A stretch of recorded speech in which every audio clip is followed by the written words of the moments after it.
جب سورہ حجرات کی یہ آیا مبارکہ نازل ہوئی نا، لا ترفعوا اصواتکم فوق صوت النبی، کہ نبی کی آواز سے اپنی آواز اونچی نہیں کرنی، اعمال ضائع ہو جائیں گے اور تمہیں پتہ بھی نہیں چلے گا۔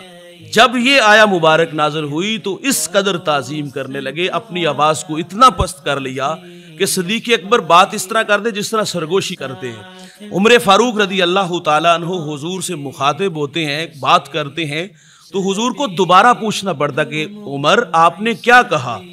اور حضرت ثابت بن قیس، ان کی آواز قدرتی طور پہ اونچی تھی۔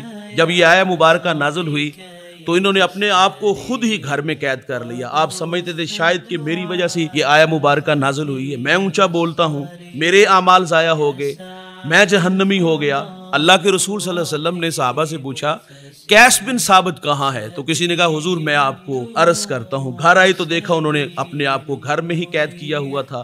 کہا کیا ہوا ثابت بن قیس؟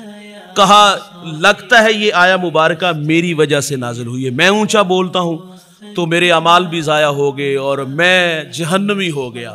اور صحابی رسول نے حضور سے آ کے عرض کیا کہ حضور ثابت اس بات پہ پریشان ہے، جب سے یہ آیا مبارکہ نازل ہوئی تو میرے کریم آقا صلی اللہ علیہ وسلم نے اس صحابی کو فرمایا جاؤ اسے جا کے بشارت دے کے آؤ، تم جہنمی نہیں تم جنتی ہو۔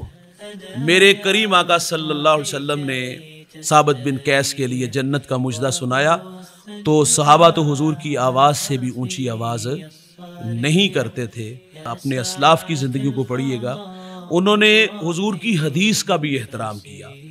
قاضی ایاز لکھتی ہے نا کہ حضور کی حدیث کا بھی احترام، جس طرح حضور کی زندگی میں ہمارے اوپر واجب تھا نا، اسی طرح ہمارے اوپر یہ واجب ہے کہ ہم اللہ کے رسول صلی اللہ علیہ وسلم کے فرامین کو سنیں تو پھر پورے انہماک سے سنیں۔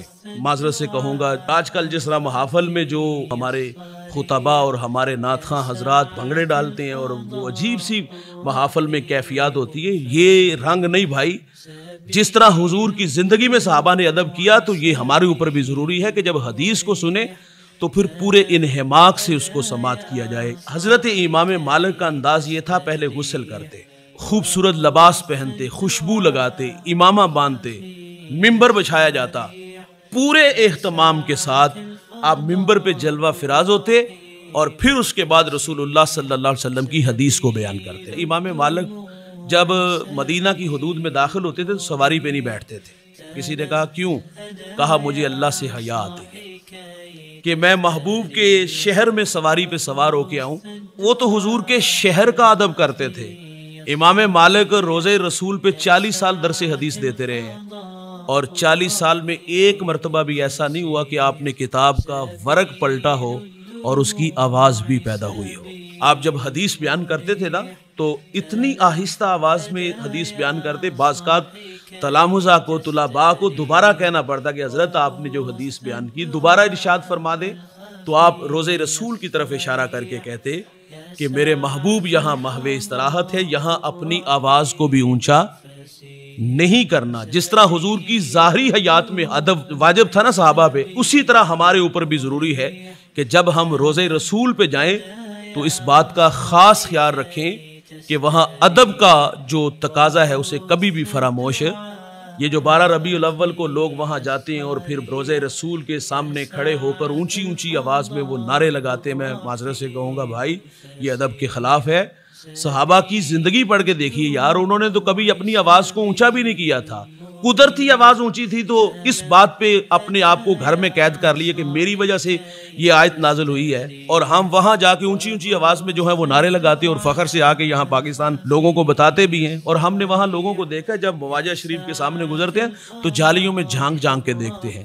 وہاں تو کیفیت یہ ہوتی ہے کہ میرے گندے قدم اور ان کا حرم۔ اور پھر دوسری بات یہ ہے کہ وہاں ہم موبائل لیا ہوتا ہے اور لوگوں کو کہہ رہے حضور کو سلام کر لو۔ کیا ہمارا عقیدہ نہیں کہ ہم یہاں سے پڑھے وہ مدینے سنے؟ مصطفیٰ کی سماعت پہ لاکھوں سلام۔ بھائیان وہاں تو یکسو ہو کے جایا کرو، وہاں تو کیفیات کا جہان لے کے جایا کرو۔ وہ ایک بزرگ تھے، عاشق رسول تھے، ساری زندگی مدینے کی یاد میں تڑپتے رہے۔ اللہ نے نصیب میں کیا، حج عمرہ کے لیے چلے گئے تو جو 7 تلامذہ تھے ان کا خیال تھا کہ یہ مواجہ شریف کے سامنے جائیں گے تو تڑپ جائیں گے۔ تو وہ کہتے ہیں ہم نے کیا دیکھا کہ جب وہ مواجہ شریف کے سامنے آئے صرف 2 لمحوں کے لیے ٹھہرے اور آگے بڑھ گئے۔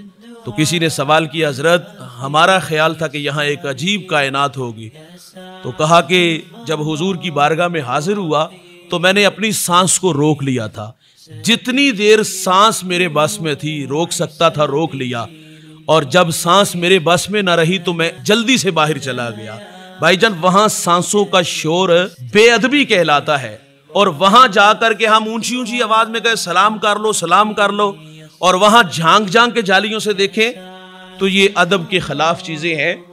تو جب روضہ رسول پہ جائیں، حضور کی در کی حاضری نصیب ہو، تو پھر ان چیزوں کا ہمیں خاص خیال رکھنا چاہیے۔ مجھے مدینہ میں ایک بزرگ ملے، ان کی بات نے بڑا راستہ دیا۔ وہ کہتے ہیں مجھے 40 سال ہو گئے میرا مدینہ میں آنا جانا ہے، اور میں علماء سے بھی ملا ہوں، اولیاء سے بھی ملا ہوں۔ میں نے ان لوگوں کو جب آپس میں کلام کرتے دیکھا ہے نا، تو ان کا انداز کیا ہوتا تھا، وہ ٹھوڑی رکھتے یہاں کندھے پہ اور آہستہ آواز میں ایک دوسرے سے بات کرتے تھے۔ اور ایک بات جس نے دل کے دروازے پر زوردار جھٹکا دیا، آپ فرماتے میرے نزدیک مدینہ الرسول کی بے ادبی یہ ہے کہ بندہ یہاں آ کے بے تکلف ہو جائے، تو وہاں تو بھائی جان احتیاط کرنا ہوگی، اور اللہ آپ کو بار بار نصیب فرمائے، بار بار جانا نصیب فرمائے۔ لیکن جب حضور کے در کی حاضری نصیب ہو تو پھر ادب کا خاص خیال رکھیے گا۔